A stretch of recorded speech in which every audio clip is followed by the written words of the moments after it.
An oasis at the edge of South Los Angeles? Yep. But you wouldn't believe how this region acquired this park and why that still matters today.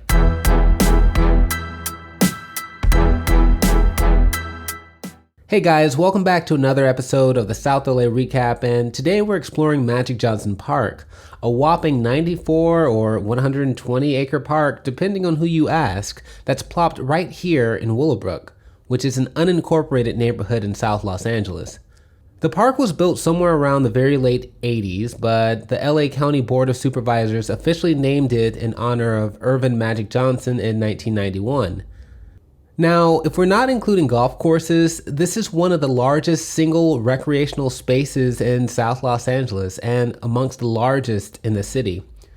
It has 2 man-made lakes, sprawling green spaces, picnic shelters, built-in fitness equipment, which was really cool before COVID, ducks and geese, towering oaks and pine trees, large boulders, and several spaces that can be used as a soccer field in a pinch. There's also a bright future for this park, unlike any other in South LA right now. Since December 2018, this South LA park has undergone a $70 million renovation, which included an outdoor wedding pavilion, a brand new children's play area, improved lighting, walking paths, a new recyclable water source for the lakes, and additional parking. You'll also find 300 new trees and 30,000 new plants.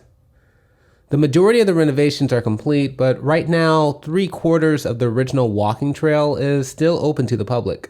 But I'm sure if you know anything about this channel, I can't help but to dive into a little bit of history on how things came to be. So let's jump into a map. This is an up-top view of the park. It's bounded by Avalon Boulevard to the west, 120th Street to the north, Central Avenue to the east, and El Segundo Boulevard to the south. It's surrounded by several homes and 3 charter schools, along with a really handy shopping strip mall. I really like the fish place over there. It's kind of good. At 120 acres, this is a large piece of land. And if you're familiar with Los Angeles, then you already know it's hard to come across large pieces of land. So how did the people of South LA get so lucky to get over 100 acres of recreational space? Well, I found one document by the California Water Boards that accounts for most of the history of the park, though there's very little history publicly available, at least on Google. According to the California Water Boards, this site was formerly an oil tank farm. Yep, that close to residences. An oil tank farm. But anywho, between 1923 and 1964, this 100 acres was used by General Petroleum Company, Mobil Oil, and ExxonMobil, where these companies stored and distributed petroleum products. It also held a compression station and a crude oil storage area and an absorption plant. Right next to residences. Sorry, I just can't help but to think about how insane or just disrespectful it is to put industrial zoning right next to residential zoning. I'm not surprised because it happens a lot in South LA, but I do kind of wonder sometimes how often it happens in West LA. I'll have to do my research.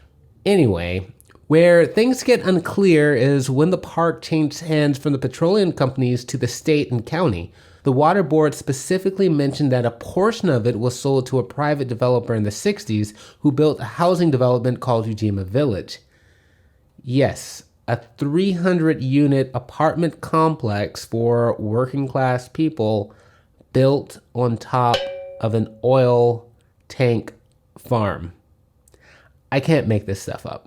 But if you're looking for that complex now, you won't find it. The private developer who owned the complex ended up foreclosing in the 90s, and the Department of Housing and Urban Development sold the property back to the state of California, who, in turn, gave it back to the county of Los Angeles. Somewhere along that line, the property was razed. Now it sits as a desolate but soon-to-be renovated part of the park. The Water Boards and Office of Environmental Health Hazard Assessments, talk about a tongue twister, has led several environmental investigations after the land has been transferred. Just before Ujima Village was sold, HUD, the Department of Housing and Urban Development, conducted a limited environmental investigation and found that the soil underneath the development still contained chemicals from petroleum activity caused by ExxonMobil and the other petroleum companies. However, they said the presence of these chemicals did not present significant health risk, even though former Ujima Village residences have disagreed. I have a couple of videos about this in the description below. Check them out. In 2006, the park was tested again and the agencies found chemicals in the groundwater, an average of 37 feet underground. But the water board assures that drinking water and the water used to irrigate or water the park is safe.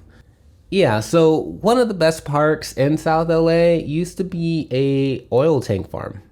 And there are probably still traces of petroleum underground.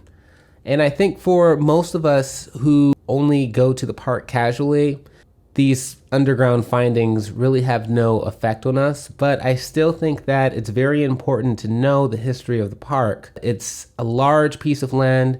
It's land that I see families using all the time. It's land that I see now during COVID, churches using for outdoor services. It's land that I use to walk my dog and sometimes casually exercise. It's a great park and it's a beautiful park. And these renovations that are in the work are really showing some investment in South Central, South LA area. So I kind of wish some of the stuff that I'm digging into had more positive history, but hey, we have a giant park named after a basketball legend and hero, so what's not to love? So thanks again for tuning in to another episode of the South LA Recap, and as always, you can like, subscribe, share, or comment to show how much you might appreciate this video. Thanks for your time, and I'll see you next time on the recap.